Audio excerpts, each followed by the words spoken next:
So thank you everybody for joining today's webinar of our civil series webinar that is basically subdivided into 3 parts. Today we are going to talk about part 2, which is basically around how you can design roads the easy way with the help of your Autodesk solutions. So I am just going to note that you are automatically muted, but if you have any questions or comments, please feel free to use the chat box or the Q&A box, because my team is also here as well, so they will address those questions that you might have. Just a quick introduction to myself. I am Nadia Baynes, a BIM technical specialist at Baynes. I basically have a civil engineering background where I designed roads, sewer and water networks, as well as the structural design of multi-story buildings. But today I mainly focus on support and training for Revit, Civil 3D, and Autodesk Construction Cloud. So if you need assistance with any of those tools, please feel free to reach out to me at nadia@bakerbaynes.com, because I would gladly assist you with any challenges that you might be facing. So a lot of you might already be familiar with Baynes, but I'm just going to quickly introduce Baynes as well. So Baynes mainly focuses on 3 main areas: consulting, education, software, and hardware. From a consulting side of things, we actually help people with, or businesses with, BIM processes, common data environments, and help them basically to optimize their teams and workflows. On the education side of things, we do accredited classroom training as well as virtual training, customized user training, as well as project-based training, and also self-paced e-learning with the help of Pinnacle. We are an Autodesk Gold partner, providing hardware and software solutions, and we also work with leading partners such as Leica, ClearEdge, and OpenSpace, and EcoPoint as well. And not only do we serve the building and civil industry, but also the energy, process plant, and manufacturing industries. So this is the agenda for today. So when I design roads, I mainly use 4 tools. So I'm going to show that to you today, and we are basically going to kick it off with Civil 3D. This is where you will actually start designing your roads, and this is actually also where you will spend the most time designing your roads. And if you've worked on a lot of infrastructure projects before, or any project in that fact, you might find that you do a lot of repetitive things, and you actually want to automate those workflows for yourself. So I'm going to show you how you can actually do that with Dynamo. And then at the end of the day, we actually want to bring our design to life, our project to life. Before we even go to site, we want to see that everything fits nicely together. So we are going to use InfraWorks for that. And then obviously collaboration and coordination with different disciplines and our team members is also very important. So I'm going to show you how Autodesk Construction Cloud actually assists you with that as well. So this agenda might seem small as you see it here, but it is actually quite a lot of information that we need to cover. So we will, if time allows it, have a Q&A session at the very end. But as I mentioned, my team is also here. So if you do have questions, please feel free to use the chat box, as they will also address your questions. So before we get started, I'm going to ask my colleague Mapari to please launch the first poll. And basically what we are asking you today is, what is your biggest challenges that you are facing on your road projects at the moment? Is it managing design changes across teams? Is it visualizing designs for stakeholders? Maybe it's automating repetitive tasks. Or is it coordinating models across disciplines? So we can give that a few seconds, and then once everybody has voted, I'll ask Mapari to please read the results to us.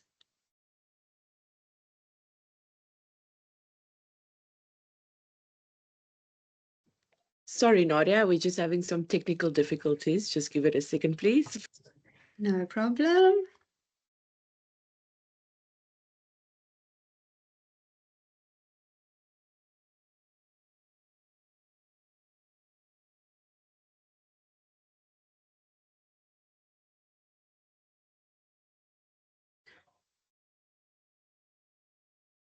has the full.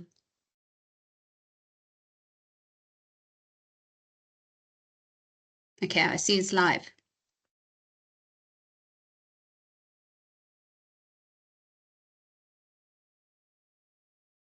Let's just give that a few more seconds.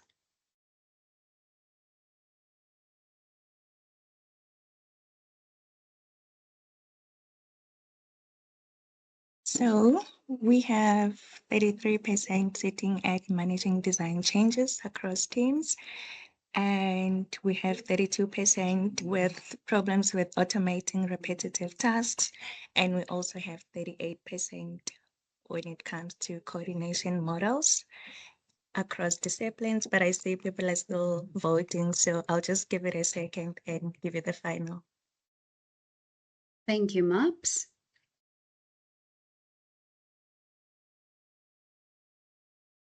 Okay, so 37%, it's coordinating models across disciplines. We have 31% managing design changes across teams, and we also have 31% with automating repetitive tasks. Okay, so actually nobody voted for visualizing designs for stakeholders. Very interesting. Yeah. Thank you, Maps. Okay, so I have good news for you guys. All those challenges that you are facing, this is the webinar for those challenges, because I am going to tackle all of those challenges that you might be facing on your projects. So just a quick recap on what our civil structure series actually is. So it's basically a 3-part webinar series where basically part 1, Mapari already covered back in April, where she talked about preliminary design for infrastructure projects. And she did actually record that webinar, and it is available on YouTube. So if you are interested in that, I'm going to ask my team to please just drop that link to that webinar in the chat as well, so you can go have a look at that. And then part 2 is designing roads the easy way. This is the webinar you have joined today.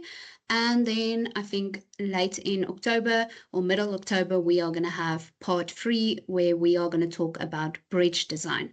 So definitely, if you are designing a lot of bridges, keep a lookout for that webinar. So as I mentioned, we are here for part 2. So I'm going to show you how you can design roads the easy way.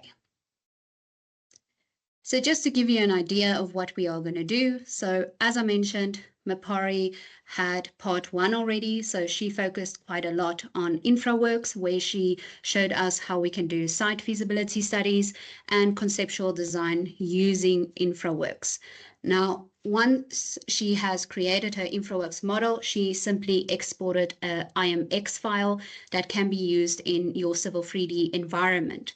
And you will actually note throughout this webinar, we are constantly actually going to go back and forth between InfraWorks and Civil 3D, because they work very well together. But a nice thing is about Civil 3D is also you don't have to necessarily always export an IMX file from InfraWorks. You can actually open the InfraWorks model directly in Civil 3D as well.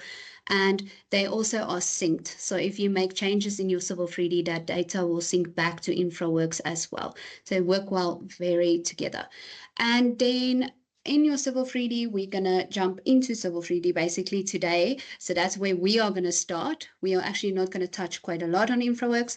And I'm going to show you how you design your roads in Civil 3D. Now, if you were to design roads before, you might have felt that when you design a road, it's very tedious and it's repetitive, because every road has the same workflow when you have to create a corridor, for instance. So why not automate those workflows for yourself with the help of Dynamo? So I'm going to show you that as well. And then once you have designed your roads in Civil 3D, we are going to push back that data once again into InfraWorks, because at the end of the day, we want to see that everything fits well together.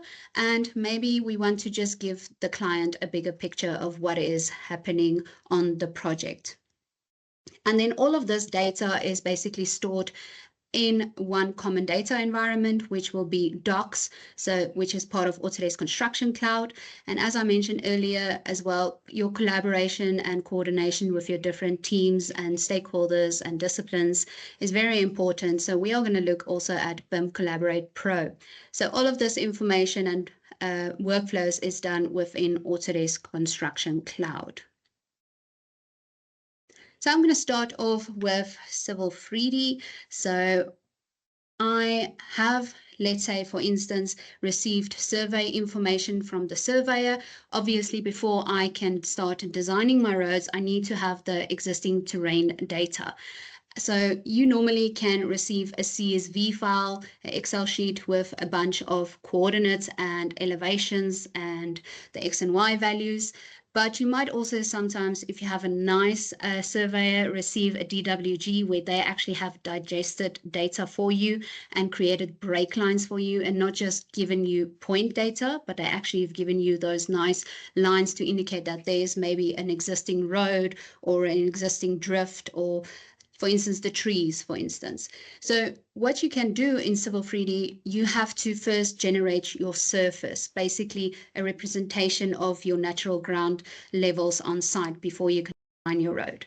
So if you were to use a CSV file, you could have simply tell Civil 3D, use this CSV file to create my surface. But in this instance, in this example today, I'm showing you a surveyor DWG drawing that we've received. And this surveyor actually have given us a lot of spot heights, but these spot heights isn't actual points, it's text with an elevation value. So what we can actually do is we can actually say generate a surface from a drawing objects. So I simply select those objects and it will automatically pick up those points with those elevations values. So once you've actually said to the surface, please be built with the drawing objects, you can see your triangulation automatically takes place as well. So you have that true life a representation of your natural ground level. And as I also mentioned, you sometimes receive break lines from the surveyor. So you can also add that on top of your surface information, and it will generate a more accurate representation of what is happening on site. So you simply say, please add all of those break lines as well. So just like that, you now have your surface, you know how the terrain looks like, and we actually want to now change the display settings of our surface. So you can decide, do you want the triangulation to show? Do you maybe just want contour lines to show? So you could have said, I want the contour lines to show as a certain interval, for instance, maybe every meter or every half a meter, whatever the case might be. You can literally create a bunch of display styles. But one of my favorite is the elevation banding, because once you apply the elevation banding style, you get an idea of exactly what is happening on site. Where is the highest point and where is the lowest point? So for instance, when looking at this, I don't really know what height is displayed or where is the highest or lowest point, but you can generate a nice table as well that actually now shows you where is the highest point on your site and the lowest point, and its actual elevation value as well. So now I know the purple color actually indicates the highest point on my site, and the red actually indicates the lowest point on my site. So if I were to go back to that surface, I instantly know that the lowest point is on the southwestern side of my site and the highest point is the northeastern side. So I instantly know where my stormwater is gonna flow. So that's really great when it comes to visualizing how the water needs to flow on site and how your roads should be designed. So once you have that surface and that existing terrain data, you can now simply start generating your roads. So the very first thing you're going to do is you're actually going to create alignments. So you will start off by creating your horizontal alignments. You can simply just start drawing the alignment, or you can simply draw a center line of your road where it should be and simply generate an alignment from that polyline, which represents your center line basically. So just by doing that, you can also create a surface profile from that alignment.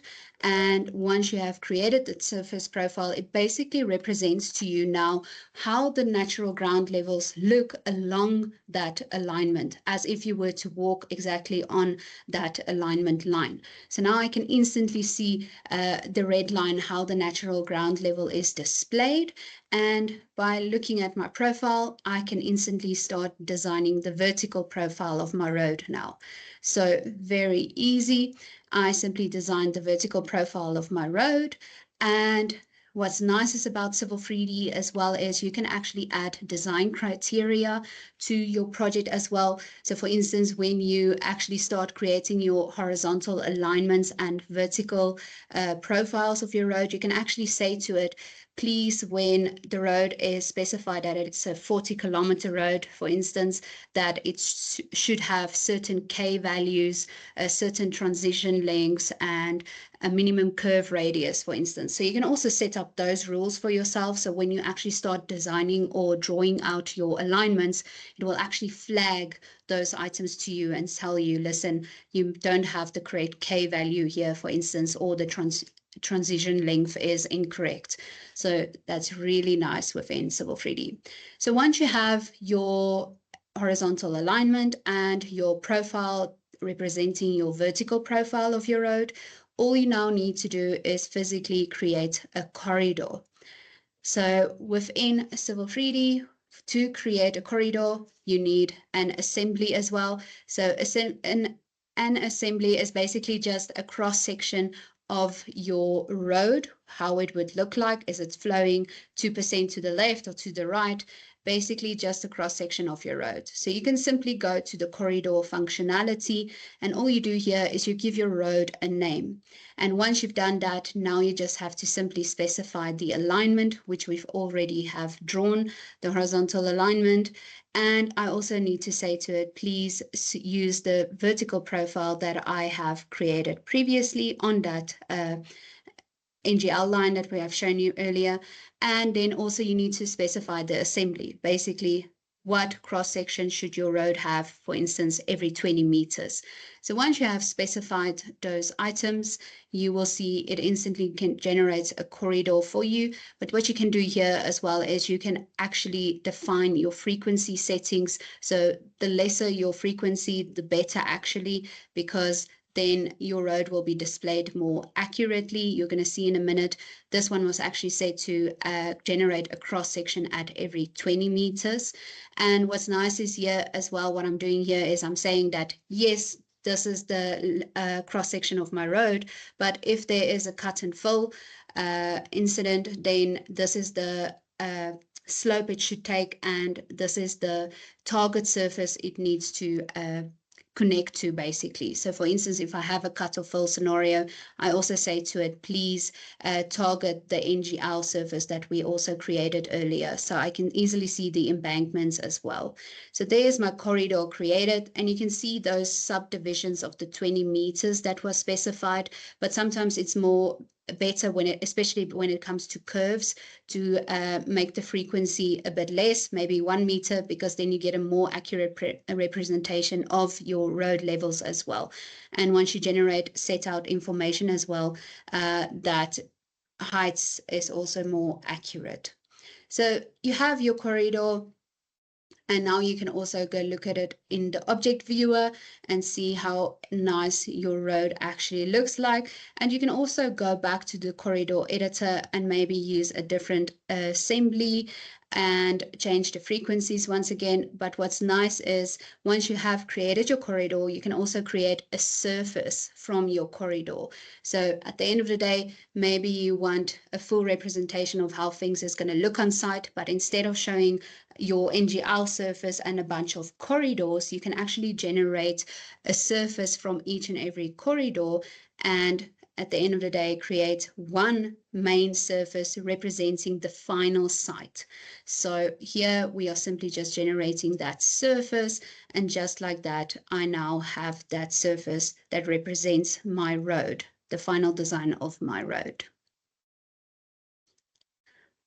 Okay, so we have designed our roads. Obviously, that was just one road, but you will have multiple roads in your project. And this is actually an underused functionality within Civil 3D, the Project Explorer. But once you actually start designing your roads, your drawing becomes very daunting because it has a lot of information in it, and you have to generate all these reports and set out information, and it can become really difficult because there's so much information in this project, but you don't really know where to start and actually generate this information. So the Project Explorer actually simplifies that for you. So you simply go click on the Project Explorer, and it gives you this nice little window where you can get the data of your project in one place. So it's basically an all-in-one hub for managing your Civil 3D project data and files. So here, instead of going to each and every corridor and trying to edit the corridors separately or the cross sections, I can just go to the Project Explorer and visually say, I want to look at all the corridors within my model. I want to look at all the alignments, for instance. I want to look at all the surfaces at the same time. I want to generate quantities. I want to check that all my design criteria is set up correctly. You can imagine what you can do with the Project Explorer. But what's nice is a lot of people actually don't use it as well. The parcel functionality is, they don't know about it, is the parcel functionality within the Project Explorer. Let's say, for instance, when you do your sewer and water network analysis and you do your house connections, for instance, just an example, you can also see in the Project Explorer if your parcel, for instance, has a house connection, and if you had a sewer line, for instance, if the site is draining, if there's maybe problems, maybe you need to adjust your cut and fills, as you can see there on the road once again. But also, I just want to skip ahead. This is the pipe networking that I'm just showing quickly. So when it comes to stormwater as well, you can also look at all your network lines in one place as well. And the great thing about the Project Explorer is that you can also generate tables as well as Excel sheets and PDF data, basically accumulating all, let's say, for instance, you want to create set out information for all your roads. You can also come to the Project Explorer and say, please export an Excel sheet for me of all the set out information for my roads. And then you can simply share that with the surveyors on the site to set out the road. So please go have a look at that because it's really amazing. Then this is big news. There is finally an RSA country kit, South African country kit, but it is in the beta phase. So it's for you to go test out. So this is just a quick screenshot of what is in the South African country kit. So there's a bunch of custom tool palettes that they have added. So you can see there is highway and local road assemblies as per your SANROL standards. And all of these assemblies have customizable sub-assemblies that you can use. And it's all these sub-assemblies as well that was created to generate these assemblies is per South African design manuals and standard drawings. Then they've also added a bunch of new pipes, also according to South African standards, as well as structures as well. So you don't have to go use the part builder to generate your own pipe and structures. You can simply just go test out the Civil 3D country kit for South Africa. As I mentioned, it is in the beta phase. So I'm quickly going to show you how to get access to it, because we do need feedback from you so that we can make it much more better. So very easy. You simply have to go to feedback.autodesk.com. So you can simply, I would recommend actually taking a screenshot of the screen that you see here now. So all you have to do is go to feedback.autodesk.com. And once you've logged in, you simply go to Autodesk Infrastructure Features, or Futures rather, sorry. And then you can click on the South African country kit and download it to your local computer. So I'm quickly going to show this live to you. So once you go to feedback.autodesk.com, this is what you will see after you have signed in. If you haven't actually created an account just yet, just simply create an account. And then once you've signed in, just go to the bottom and you will see there's a bunch of Autodesk projects that you can join. You are free to join any of these projects and test it out and give Autodesk feedback, but simply go join the one that says Autodesk Infrastructure Futures and just simply click on it and you would have joined it. And once you've gone through, I think it also asks you to just specify your name and your email address and all that again. And once you've actually selected it, you can simply go click on it and it will take you to that specific page. And only thing you need to do now is you have to click here on the top left and just go click on content. So once you've clicked on content, sorry, wrong button. Once you've clicked on content, you will see here is the available items for you to go test out. And here is this country kit at the very top, the beta one. So you can simply click on it. And this is actually where they will actually specify how you actually download it and how you actually install it. And it's actually quite easy. You just scroll down there, you can download the country kit. And this is how you should install it. And let's say you have played around with it and you now simply want to uninstall it. They also show you how to do that. So please go look at this country kit and give us feedback, because we are actually helping Autodesk as well to make the country kit much better, because we are obviously in South Africa. So please go download this and go play around with it. So just once again, you have to go to feedback.autodesk.com.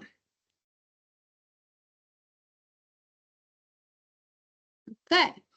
So now that I've shown you how you design your roads in Civil 3D, obviously you're not just going to have one road that you have to design. There's going to be multiple roads.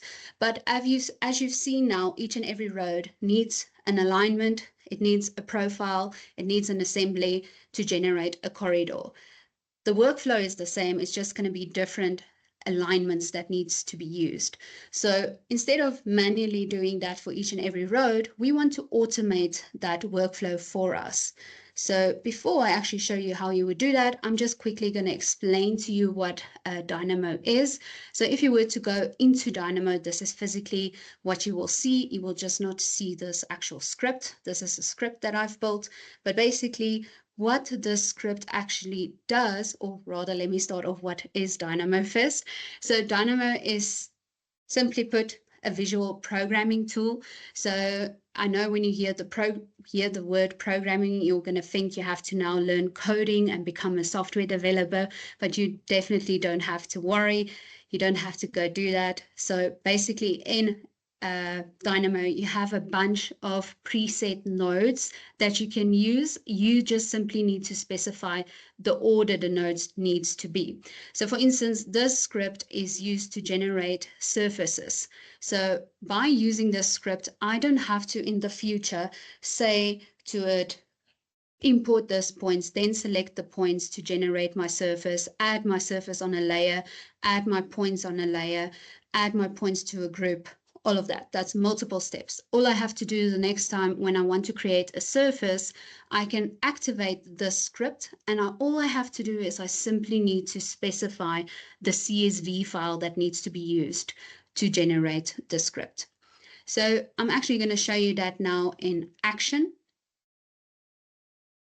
So this is that exact same script that you just saw. So let's say, for instance, I'm starting a brand new drawing and I want to generate a surface from information that I have received from the surveyor. Very easily, I open Dynamo Player, I run the script, I simply click on it by running it just like that. And you're going to see it's going to ask me now, which point file do you want to use to generate your surface? So I could simply go here, click on browse and select the point file, but because I'm a perfectionist, I like my things neat. So I actually also imported this in the script and I said, by the way, when I show you the points file, also please put the points, that specific points, on a group name called EG Topo, and also put it on a layer because I might want to turn it off later on. I simply browse to the file that I want to use for my surface, simply select that file, and I also want a surface layer as well, and I can also specify what that surface name needs to be. And by simply just inputting that information, and what's great is it's all in one place. I don't have to go manually create new layers and extra things. It has been done for me automatically. And you see, just like that, you have your surface generated for you, and you can check your points is on the correct group and your surface is on the right layer, as well as your points. So this is really great when it comes to surface creation, because you can imagine you are going to create a lot of surfaces as well on your project, not necessarily just one for the NGL. So this script saves you a lot of time. Then, as I mentioned before, you're not going to have just one corridor, you're going to have multiple corridors. So this script looks a bit intimidating, but I promise you it's not. You can simply just run the script like we did before with the surface creation. All you have to do is you specifically just say which alignment do you want a corridor to be built for, and you obviously just need to specify as well which assembly to be used and which target surface do you want. And you might find that all the other alignments is going to have the same assembly as well as the same target surface. So the next time when you create extra corridors, you can simply just specify the alignment. You don't have to constantly specify the assembly and target surface. It's just one click. And just by running the script, just like that, you have your nice corridor. So you can imagine that is also going to save you a lot of time. This is my ultimate favorite script so far. If you are like me, I hated to create construction drawings of roads because it's very tedious to create set out information such as the viewports for your alignments. So this script actually asks you what alignment do you want to create construction drawings for. You simply select the alignment and you tell it, listen, I want in each and every viewport to show maybe 100 meters of a road. So it will automatically subdivide your alignment in those different regions and generate for you those viewports of your road. And your road is instantly rotated correctly as well on your sheets. And all you have to do as well, you can adjust the height of your viewport as well, because you might also want to show adjacent services next to your roads as well.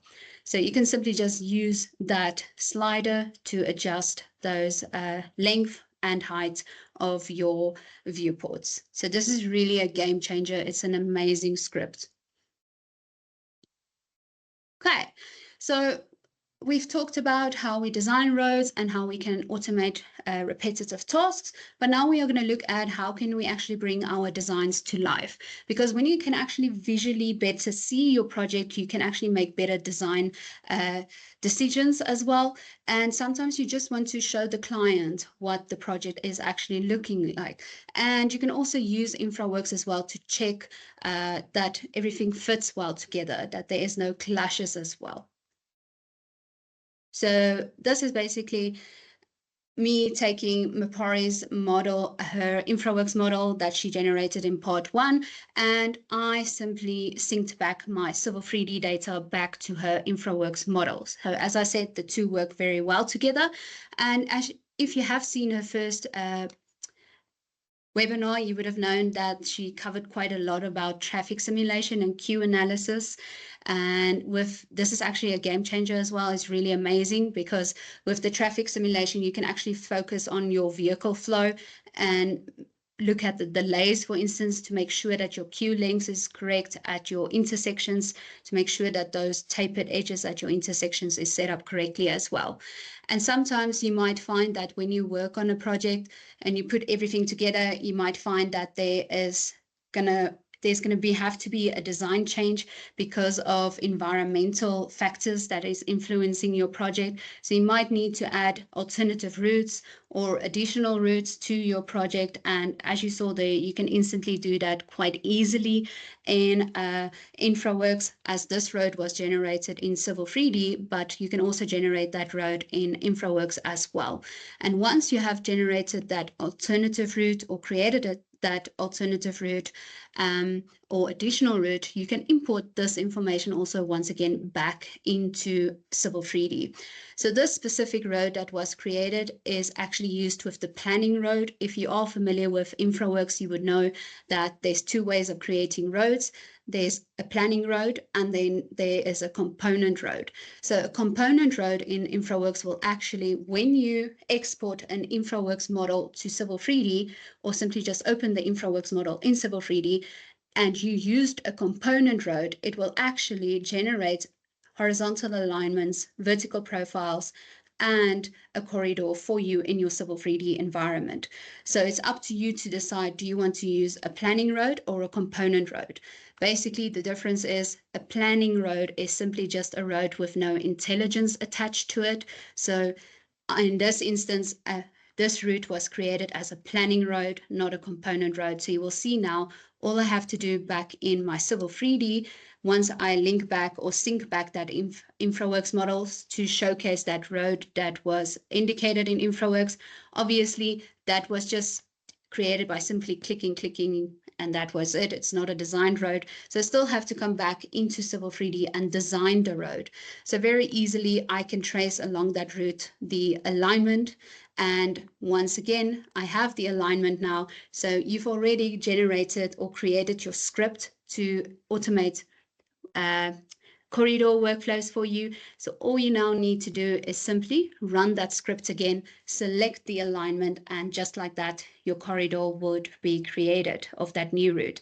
So obviously you just have to go check again your design profile, your vertical profile of your road, but that's quite easily to do in Civil 3D. And what's nice is in Civil 3D, you can also view your model quite well like this without having going back to InfraWorks.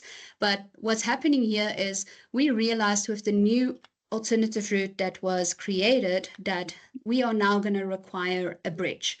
And this is obviously very scary. So there has to be some guardrails that needs to be added and concrete barriers. But you can imagine how tedious this would be to actually place manually by hand on the project. So you can actually do that with Dynamo as well. So you can create a Dynamo script and tell it, please add guardrails here for me. You simply indicate the path and what object it needs to be used, and it will instantly generate that for you. And let's say, for instance, your alignment were to move, manually to move that guardrails along the certain curve, it's going to take a lot of time. So I would rather use Dynamo once again to automate that for me. And as you can see, we did it here with the lamp poles as well as signage. And once we have added all that information, we can also drive through our model to see that everything works out nicely and fits together well. So as I mentioned, we also need to design a bridge. Here we realize we need to design a bridge. So I will not start by creating that bridge in Civil 3D. We will actually go back into InfraWorks, because remember, InfraWorks is great for when it comes to conceptual design. So I will actually go back to InfraWorks and actually generate the start of creating my bridge. So if you are interested in that, remember that we have that part 3 of the webinar. That would be middle of October. I think actually it's going to be the 17th of October. So once we've generated that bridge, we can also once again sync that back to Civil 3D. Okay, so I've shown you how you can design your roads easily, how you can automate repetitive tasks, but how do we actually collaborate and coordinate, and where is all of this information stored? So this is where Autodesk Construction Cloud comes in. So Autodesk Construction Cloud has a bunch of products within itself, but the main one is Autodesk Docs. This is your common data environment. This is literally where all your project data will be stored, all your project files. And if you have an AEC collection, an architecture, engineering, and construction collection, you already have access to Docs. So you can actually start saving your projects on Docs as well. But as I mentioned, there is multiple products when it comes to Autodesk Construction Cloud. So you actually get BIM Collaborate Pro, which is the tool that you actually use to share information with different disciplines. And I am going to touch a bit more on it later, delve deeper into it. I just quickly want to showcase Build to you as well. So Build is a field and project management software. So if you need a project management tool for your projects, this is the tool to use. I actually wish I had more time to actually showcase today Build to you as well, but I only have an hour with you. So unfortunately I can't, but maybe in the future. And then there is also Autodesk Takeoff, which is your 2D and 3D takeoff software for your estimators. And if you were to go with any of these licenses, you automatically get docs with it as well, because it's your hub. That's where your information will be stored. This just gives it extra strength, extra capabilities. Okay, so I'm going to mainly show you now BIM Collaborate Pro and Autodesk Docs. So let me just expand this. So BIM Collaborate Pro actually has a bunch of tools within itself. So obviously, as I mentioned before, if you were to go with BIM Collaborate Pro, you will get docs as well, because that is where your data will be stored. But it has two main tools called Design Collaboration and Model Coordination. So basically, Design Collaboration is the tool that would be used to share information with different disciplines. And once you have shared that information, you will go to the Model Coordination tool, where the different disciplines and teams will actually start creating their own aggregated models within their own spaces. And once they have that aggregated models, an automatic clash detection test will take place. They don't have to manually go check if the models are clashing. It will automatically take place. And once you have those clashes, you can start generating issues, which I'm also going to show you. But the nice thing about BIM Collaborate Pro is that it has this collaboration functionality for Civil 3D. So what it basically allows you to do is your team can work on the same model at the same time. So I don't necessarily have to kick out Mapori when I want to work on the model. And I know that you can do this with data shortcuts as well. But basically, if you were to save your projects on docs, you can't, and you use data shortcuts, you're going to have to get BIM Collaborate Pro as well, because then it will allow you to generate those data shortcuts in the cloud as well. And by the way, this is also available for Plant 3D and Revit as well. Okay, so once you have created your project in your docs environment, you simply generate a project, you add your members, and now the project admin will start creating the different folders within the project. So obviously we don't want all team members to have access to all of this information. They should only have access to certain information. So very easily within docs, once the project admin has created the folders, they can also now decide who should have access to what information. So for instance, let's say I want to give access to Yanni to the design file. I can give access to Yanni, but I can also say to the software, listen, give her access to the information within the folder, but what should Yanni actually be able to do with that information? So here you can see you can assign different permission levels as well. So I can maybe say, I don't want Yanni to edit those design files. I only want her simply to be able to view the files. So not only can you give access to a folder, you can also decide what should the team members be able to do with the information within that folder. So once that folders have been created and the permission settings have been set up, the teams can simply now start uploading their models, and they simply save their models to docs. And as you can see here, which is really great functionality of docs, once those models have been uploaded, you can simply click on that model and view it in the cloud as if you were in the software. I don't have to open my InfraWorks or Revit or Civil 3D. I can simply view it here in the cloud. And this is also great for those members on your project who maybe don't even have a Civil 3D license or InfraWorks license. They can still view the model like this without even having those licenses, simply in docs. So this is the this is basically where BIM Collaborate Pro now comes in, and this is the design collaboration tool. So within design collaboration, you will have this timeliner tool with your different teams that are created. So you will set up your different teams, and each team member, or each team rather, has their own timeline. So obviously there's a lot of work in progress information in this hub, but now we want to share information with different disciplines and different teams.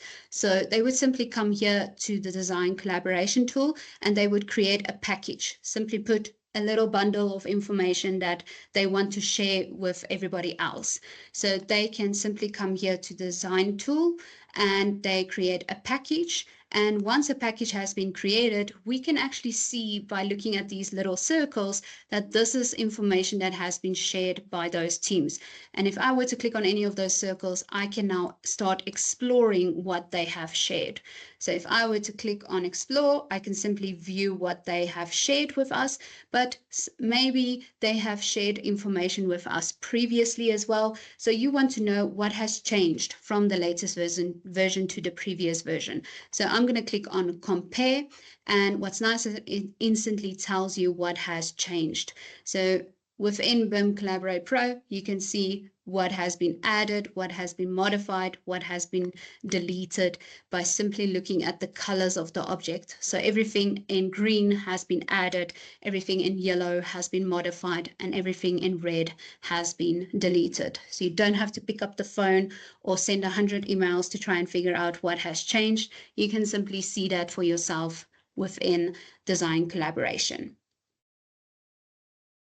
So as I mentioned, there's also a model coordination tool. So once the teams have that different information that they have received as well as their models, they want to now create aggregated models to see how everything fits together. So they can do that within their own coordination space. And once they've done that, you also have this amazing clash tool that automatically detects the clashes for you within those coordination spaces that you have created.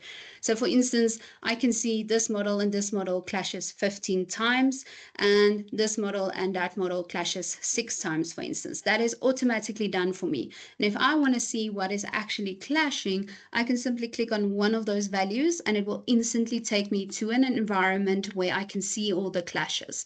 And here on the left-hand side, you can filter through the clashes by clicking on one of the clashes to see what is actually clashing.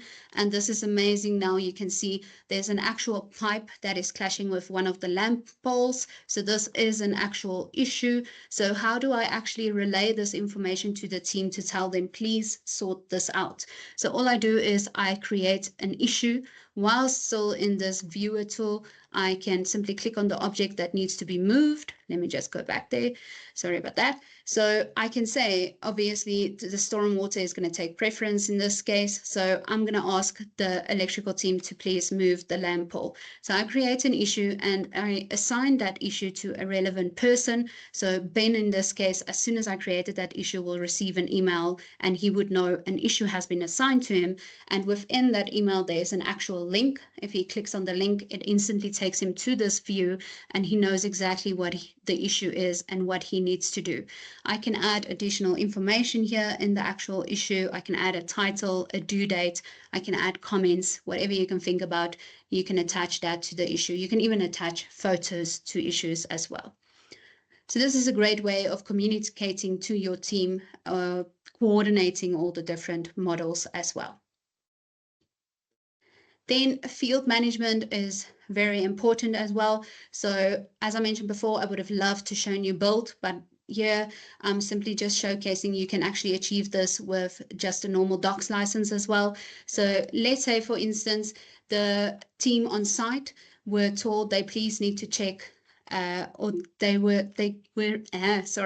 received plans for the roads, and the blue lines, for instance, indicate the guardrails.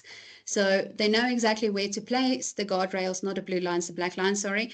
and they know where it needs to go, but obviously on site everything is not perfect, so they maybe need to indicate to the civil team that, hey, by the way, we couldn't place the guardrail there, we had to actually move it a little bit to the left or to the right, for instance. So not only can the issues functionality be used for just clashes, it's also a great way of communicating with your team.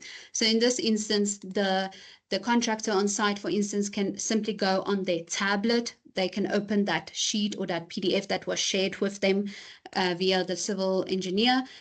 And what they can do now is they can create an issue, basically call it an as-built issue, and they can create red lines on that drawing and say, by the way, this is where we installed the guardrail as we had difficulties on site. So once again, since this issue, you assign it to a relevant person, obviously they will assign it to the civil engineer. So the civil engineer can then quickly go update their civil drawings with that new guardrail position.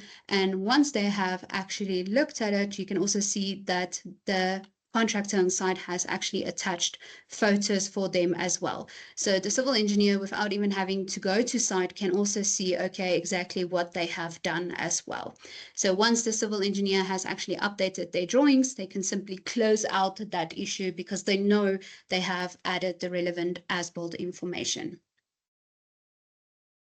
And this is where our workflow basically ends. So once you have added or revised all your drawings with the latest as-built information, you are obviously going to take that model, push it back into InfraWorks as well, because what's nice about this is in the future, you might find yourself working to an adjacent project, which is close by to the previous one you did.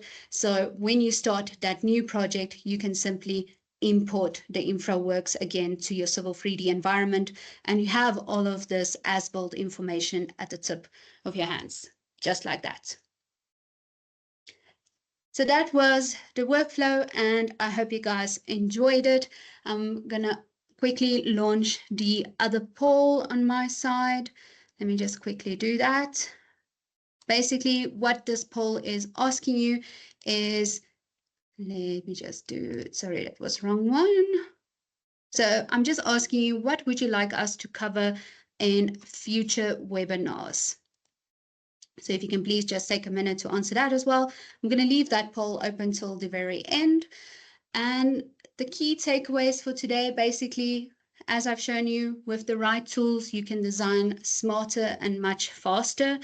As you've seen with InfraWorks, it really assists greatly when it comes to making decisions. And with Dynamo, you saw that you can save a lot of time on your projects with all of that automation. And you've seen how these tools really integrate together very well. So with this connected workflow, why not actually just start designing roads the easy way? So I also just want to showcase this to you guys. We have an amazing website called Transformation Tools. So you can access that website by going to tools.bakerbaynes.com. It's really a great website where we have a lot of free content, a lot of free ebooks. All the ones that I'm showing you on the left-hand side is actually the free content. So you can simply just go to that website, download that today, and it's really insightful. But we also have amazing content such as getting started guides and a sub-assembly composer guide as well, which is not free because my team who has worked on it actually spent quite a lot of time on it. So it actually shouldn't be free. Maybe it would be in the future. But there's this amazing getting started guide that Mapari has created, and I've seen how much effort she has put into it. It's really a great guide. So if you actually are struggling with Civil 3D at the moment or just wants to get a head start, definitely scan this QR code because it will instantly take you to that transformation tool, and then you can see exactly how much it costs as well. Okay. So how can we as Baker Baynes help you? So at Baker Baynes, we say that we solve our customers' problems through digital transformation, helping them to design and make a better world. So how we can actually help you is we can do a needs analysis with you to basically help you determine the right mix of subscriptions for your specific projects. Maybe you don't really know even where to start or what software you need, but we can actually do a needs analysis with you. As I mentioned before, we provide training, whether it is organization or project-based. We offer customized training that fits your workflows. Then implementation and configuration. We can also help you if you want to look deeper, for instance, into Autodesk Construction Cloud as well. We can help you actually with the setup of Construction Cloud. We can help you generate templates and help you actually set up your projects right from the start. And with BIM processes as well, we can help you with that as well. So, I see I made it on time. I thought I was over time already. I'm going to open the floor to any questions now.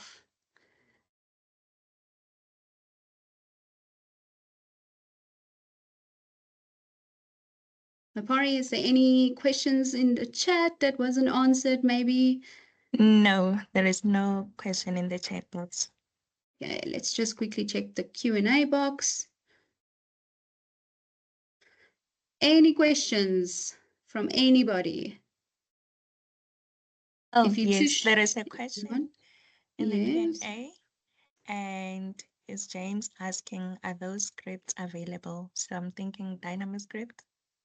Yes. So James, great question. So if you were to go to your Dynamo environment, simply if you're using Civil 3D, for instance, just go to your Manage tab and click on Dynamo. And once you actually open your Dynamo on the home page, you will actually see there's quite a lot of free scripts available to you to use today.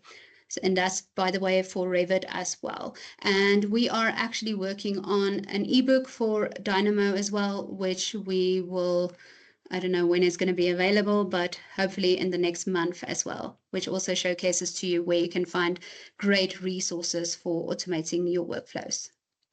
Thanks, James. Any other questions? Okay. Thank you, everybody, for joining today's webinar. I hope you found it very insightful and are actually now excited to start designing roads again. If you do want to get in touch with us, this is where you can find us. We have a LinkedIn page, which is very great. Anal spends a lot of time on it. It looks really nice. And we have those bunch of websites that I mentioned before. And you can also get in contact with us at info@bakerbaynes.com. But also, if you want to get directly in contact with me, you can. I would gladly assist you. Simply just go to nadia@bakerbaynes.com, or rather just email me at nadia@bakerbaynes.com. And that's it. Thank you, everybody, for joining.